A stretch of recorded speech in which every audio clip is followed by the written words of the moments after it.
we're going to aim for zero. And I got such big pushback because the mind was like, well, we're a great institution. We're at the CDC average. And it's a really good lesson for your listeners. When benchmarks are based on broken processes, they anchor you to poor performance, right? Because if you're only doing what you should 30%, we don't know how good we can get. But don't use that as a crutch. And Yes. what I realized at the time, Adam, is the culture in medicine told a narrative that harm is inevitable rather than preventable.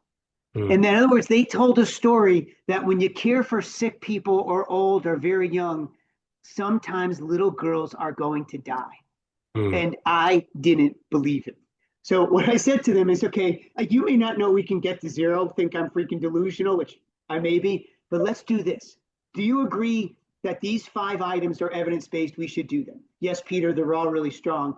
Okay, then let me be really clear. We're going to measure if we do them, and let's get up to 100%, right? And opting out's not an option. If you don't agree with the evidence, let's talk about it, but you just told me you did.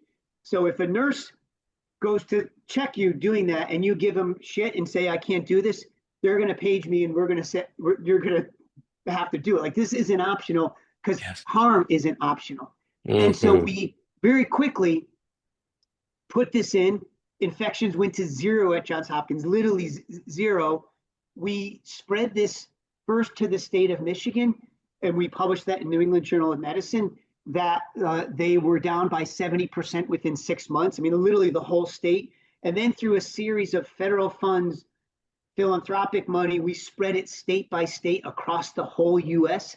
And infections down, or at least before COVID, they went up a little bit in COVID. We're down by 80% in the whole US.